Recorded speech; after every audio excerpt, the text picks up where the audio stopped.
Now we are in the pre end game era, जहां Marvel cinematic universe के stakes at this point इतने बड़े हो जाते हैं कि उनके बीच में रिलीज होने वाली हर छोटी मूवी, हर एक छोटा सा इवेंट भयंकर इंपॉर्टेंट हो जाता है।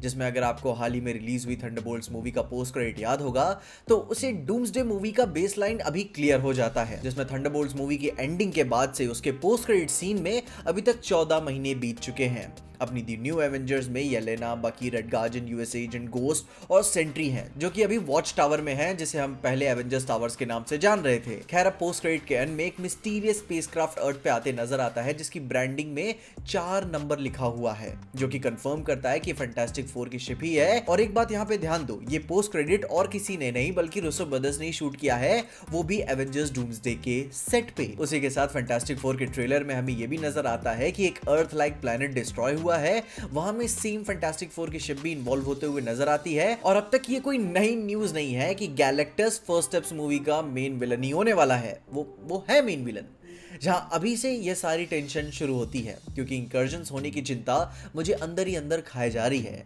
ऐसा क्या हुआ इस टीम के साथ कि इन्हें अपना बोरिया बिस्तर लेकर किसी और ही यूनिवर्स में पलायन करना पड़ गया, जिनमें से एक इजी थ्योरी ये है कि फैंटास्टिक 4 अपने प्लैनेट को गैलेक्टस से तो बचा लिए, पर वो इंकर्जन से उसे नहीं बचा पाए, और रीड को अपनी कैलकुलेशंस में इन्हें दिखाई दिया डूम, जो अभी मल्टीवर्स लेवल पे बस एक्सपेरिमेंट कर रहा है कि इन इवेंट्स को कंट्रोल कैसे किया जाए। एंड फिर उन्हीं बातों में रीड की एंट्री होती है अपने स्मार्ट एस के साथ, जो कि डूम से वो देखा नहीं जाएगा कि कोई बंदा मुझसे ज्यादा स्मार्ट है, और उसके ईगो के चलते उनकी राइवलरी स्टैब्लिश होगी। और फिर आगे चल के वो लड़ाई में भाग भगा के रीड अपनी फैमिली के साथ या फिर पार्ट ऑफ फैमिली के साथ अपने मेन अर्थ 616 पे आ टपकेगा, जहां हमें इन्फिनिटी वॉर की तरह सारे हीरोज को वार्न करते हुए वो देखने को हमें मिलेगा कि हम तुम्हारे घर तो आए हैं, लेकिन इनकर्जन्स बाकी यूनिवर्सेस में चल रहा है और इस बार खत्म होने की बारी तुम्हारी है। जिसमें फिर वही दी न्यू एवेंजर्स वाली टीम आती है, जो कि वैल की तरफ से बनाई गई थी, जिसमें सब अपने हॉट हेडेड वाले सुपर सोल्जर्स हैं कि वो ये तर्क जरूर से देंगे कि स्पेस से आए बंदे पे भरोसा कैसे किया जाए। वो बस बोल रहा है कि कोई शख्स आने वाला है और बस वो प्लेनेट खत्म कर देगा, और ऊपर से अपना पेड्रो पास्कल वाला रीड रिचर्ड्स जब घूम घाम के इसको दिखाएगा कि हाँ, ये डॉक्टर डूम टोनी स्टार्क की तरह ही दिखता है, तो बात बीच में और फंस जाएगी कि इस चेहरे के साथ कोई कैसे ही खुद को ईवल एसोसिएट कर सकता है, इस तरीके का बंदा कैसे ही दुनियाओं को खत्म कर सकता है।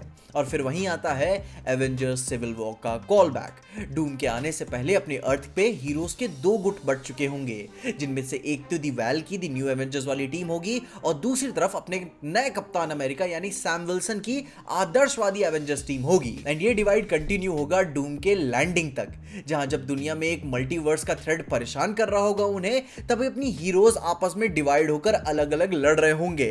एंड इसका फायदा डूम जरूर से उठाएगा, जिसमें स्ट्रांगली थंडरबोल्ट्स वाले न्यू एवेंजर्स डूम के साइड में हो जाएंगे। सब सेंट्री, वैल, यूएस एजेंट, अपनी येलेना, सब डूम के लिए काम करेंगे। वहीं दूसरी तरफ जो डूम के खिलाफ होंगे वो होंगे हल्क, डॉक्टर स्ट्रेंज, फैंटास्टिक की फैमिली, थॉर और सैम विल्सन के कैप्टन अमेरिका। वो दोनों अलग हो जाएंगे उसके विरुद्ध। और फिर जब आखिर तक गोटी से चोटी तक दोनों टीमों की लड़ाई होगी, एंड दोनों टीम्स को आखिर में रियलाइज होगा कि उन्हें डूम को एक होकर ही हराना पड़ेगा। पता चलेगा द न्यू एवेंजर्स को कि नहीं, वो गलत टीम से लड़ रहे थे, पर जब तक वो सारी चीजें एंड तक रियलाइज करेंगे कि हाँ वो गलत थे, तब तक बहुत कुछ बुरा हो चुका होगा। आखिर में जब दोनों पार्टीज को रियलाइज होगा कि अब एक होने का मौका तो आ चुका है, लेकिन यार बहुत कुछ खो दिया इन्होंने, एंड तब तक बहुत देर हो चुकी होगी, क्योंकि यहाँ डूम को विलन की तरह देखने की कोई ज़रूरत नहीं है। लोकी सीजन 2 में लोकी और सिल्वी की यही तो बहस चल रही होती है कि तुम कौन होते हो ये डिसाइड करने वाले कि कौन सी रियलिटी जिएगी, कौन सी मरेगी। उसी पे लोकी का भी कहना होता है कि अगर हम नहीं करेंगे तो ये यूनिवर्स तो ख़त्म ही हो जाएगा, मुझे को डिसाइड करना होगा, हमें डिसाइड करना होगा, वरना तो हम सब मारे जाएंगे। और फिर उसी पे सिल्वी का कहना रहता है कि एटलीस्ट कोशिश करते हुए हम मरेंगे, एंड वो कोशिश डूम कर रहा है। इनकर्जन्स को पूरी तरीके से कंट्रोल वो नहीं कर पा रहा है, पर वो एक्सपेरिमेंट्स कर रहा है कि कंट्रोल कैसे किया जाए। एंड उसी के बीच में कुछ प्लैनेट्स भी तबाह होंगे, जस्ट लाइक रीड रिचर्ड्स के यूनिवर्स का प्लैनेट, या फिर वो जंप कर रहा होगा उधर के प्लैनेट्स। लेकिन सबसे बड़ी बात यही आती है कि अगर डूम कोशिश नहीं करेगा तो सब मरेंगे, इंक्लूडिंग वो भी मरेगा, और वो खुद को कैसे मरने दे सकता है। और इससे अच्छा एटलीस्ट वही डिसाइड कर ले कि चलो कौन मरेगा कौन जिएगा। कम से कम लोकी की तरह डूम सी पगलू तो नहीं है, वो अपनी पूरी जिंदगी भर इटर्निटी तक अपनी सारी ब्रांचेस को पकड़ के नहीं बैठे रहने वाला। वो उन्हें रूल करेगा और डिसाइड करेगा अपनी कन्वीनियंस पे कि कौन जिएगा और कौन मरेगा। और पता है इसमें सबसे कूल बात क्या हो जाती है कि अगर रीड रिचर्ड्स के पास हल्क होगा उसकी अपनी टीम में, तो डूम के पास होगा सेंट्री। दोनों का face of super hero cinematic history में लेजेंडरी होने वाला है एंड बाय गॉड हल्क को उसका प्रॉपर कमबैक यहीं से ही तो मिलेगा। यहाँ पे ये इतनी कमाल की अपॉर्चुनिटी है कि हल्क को हम हल्क होते हुए देख पाएंगे, जहां वो खुद को होल्ड बैक नहीं करेगा और दोनों सेंट्री वर्सेस हल्क के बीच की ऐसी लड़ाई होगी जिसमें प्लैनेट सभा होंगे।